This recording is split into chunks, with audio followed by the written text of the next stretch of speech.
Greetings, everyone. I am Zaharah Bukhsh. I am assistant professor at Industrial Engineering Department at Eindhoven University of Technology. And today I'm presenting our ongoing work, which started during my postdoc at Redboud University with Nils Jansen. And this work is a part of a Primavera project, which is a very large project funded by NWO for the very effective asset management. And Hajo Molegraaf has kindly contributed to this research with the case study.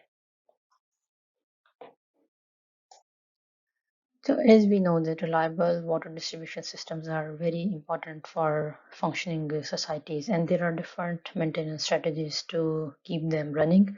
So typically we use either reoccurring schedules or run to failure approaches.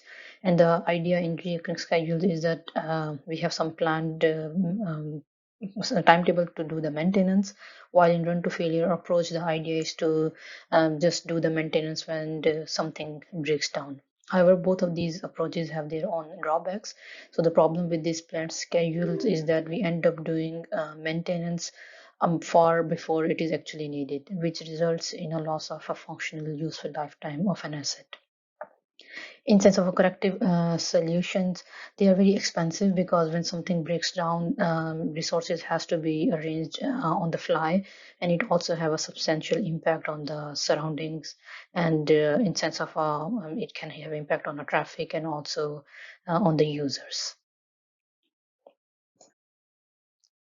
If we look into the literature, there are several optimization solutions to develop the rehabilitation policy for water distribution systems. And most of these solutions use evolutionary algorithm, integer programming, and multi-criteria decision analysis. But the problem is that several of these solutions are very site-specific and they do not scale well to the large scale water pipe networks, and they are also unable to accommodate different decision criteria. Therefore, in this study, we propose a scalable solution to learn optimal rehabilitation policy for continuously deteriorating water pipes under economic and reliability requirements. And for this, we are investigating to use a deep reinforcement learning framework for development of such a policy. So our approach, if we make it a bit more concretely, the goal is to find an optimal intervention moment such that we incur minimum average economic cost and maximum average reliability of water pipes within a planning time period. So in other words, the idea is that how we can find just the right time before the failure happens and where we could do the maintenance. So in that way, we can avoid the cost that can incurred due to failure, and yet we could make a maximum use of a functional lifetime of pipes.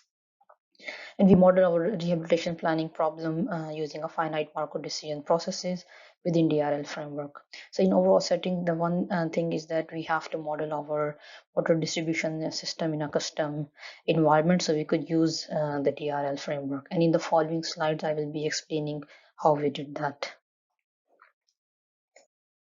So to develop a simulation environment of water pipes, we need at least four things. So how do we represent the state? What are the possible action? What are the rewards that can urge agent to learn the optimal rehabilitation policy, and how to capture the time dynamics? So for the state, we consider the age of the pipe, the material and length of the pipe. We also consider the failure probability to capture the deteriorating nature of the water pipes. And for that, we considered the failure rates, which we got from the literature study. And we also considered the auxiliary age, and the idea of auxiliary age is we use it as a proxy to illustrate the improvement in a physical condition of our pipes resulting from the intervention. So to compute the failure probability, we used a very simple exponential distribution where the idea is that this U represent the failure rate and time represent the age of the pipe, and through which we come up with the reliability value, and we can easily extract a failure probability from a reliability value by getting it minus with 1. So in sense of action and rewards, we consider three actions for the agent. So the agent can choose to do nothing, it can choose to maintain, and also it can choose to altogether replace the pipe. In sense of reward, we choose to do give zero reward if I don't choose to do nothing, and minus 0.8 in case of replace, and minus 0.5 in case of maintenance. We also introduce a penalty of -1 if agent choose to do nothing, if the probability of failure is very high, and also if agent is choosing to do a lot of maintenance even when the probability of failure is very low. In sense of time dynamics, we wanted to capture the improvement in a condition state once a certain action has been performed, and this is the reason that we use the auxiliary variable as a proxy for the age. And here the idea is that if an agent chooses to do nothing, then the condition state would remain the same. In a way, the age just increase and the probability of failure would also increase. If the agent choose to maintain it, then the condition state and the age is little bit decreased and it has improved. And if an agent choose to replace, then we have a brand new pipe which is represented having the auxiliary value of 1. In sense of a learning agent, we use a Dueling deep Q network for learning, and it is one of the several improvements that has been proposed for the performance enhancement in comparison to using standard DQN.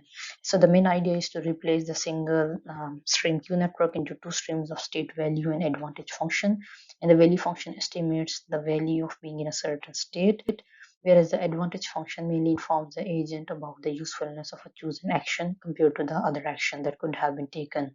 So using the output of these functions, the Q values are then estimated. In sense of implementation, we used a very simple four-layered convolutional neural network to implement the dual-link DQN. So to implement our approach, we used a case study consisting of 16 water pipes, providing us with the age, material length, and failure rates. And again, our idea is to develop and implement a DRL framework to optimally devise an optimal rehabilitation policy for water pipes network and economic and reliability requirements. Here you see the results, and we see that our agent start to perform quite well after around 2000 episodes. So in the beginning it is mostly in the exploration phase, and it collects quite a lot. It gets very high cost, but it gets almost stabilizes after 200 episodes. It just to mention again that here we prefer, of course, the smaller costs. So this is to illustrate the different maintenance intervention that the agent has chosen for different water pipes, and these color codes represent the different intervention that has been chosen.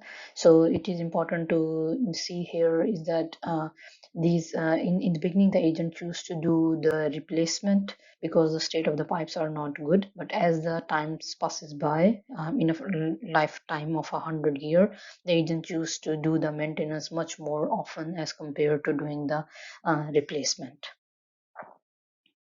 It is important to note that this is not a heat map. It is basically each row is representing one single pipe, and it's different interventions for the scale of 100 years. We also did the comparison with the baseline to see that if our DRL agent is performing any better. So in sense of we compare it to a case where we could do the maintenance every 5 year, or we could do the maintenance every 10 year, or doing a run to failure approach, or applying a DRL and DQN approach. And here we show that our DRL agent is able to get a minimum cost, and with the average reliability level of 0.32, which is definitely less than the reliability level of 0.67 when we are doing maintenance at every 5 years. But of course, it is 3 times less the cost. So there is always a trade-off in a sense of having a very good network as compared to having um, a lot of cost spending. So this brings me to conclusions. So in this paper, we propose a novel and scalable solution for optimal rehabilitation of water distribution system under economic and reliability requirements. Our main contribution could include that we adapt a standard DRL framework and DGQN method to learn an optimal policy for multiple pipes simultaneously that have a distinct physical characteristics. So in general, Most of the time, we see a solution that are specific to the one pipe. So we actually try to make it a scalable that we can increase the number of pipes and our solution could still be work very well. In sense of future work, we want to experiment with the different DRL algorithms to see that to see if we could get even better results. For the moment, we have mostly used the planned maintenance and corrective maintenance approach, but we are interested to develop more robust baselines for comparison. So probably looking into the evolutionary algorithm or integer programming to have a better comparison. And we are also looking to extend this solution to not just do the recommend the maintenance planning of a single water pipe, but instead of a network segment. And this will ultimately lead us to the reduced cost. Thank you very much for listening to my talk. If you have any question, please write them to the Slack channel on paper 45. You can also write me an email on the following address, and you can also contact me via Twitter.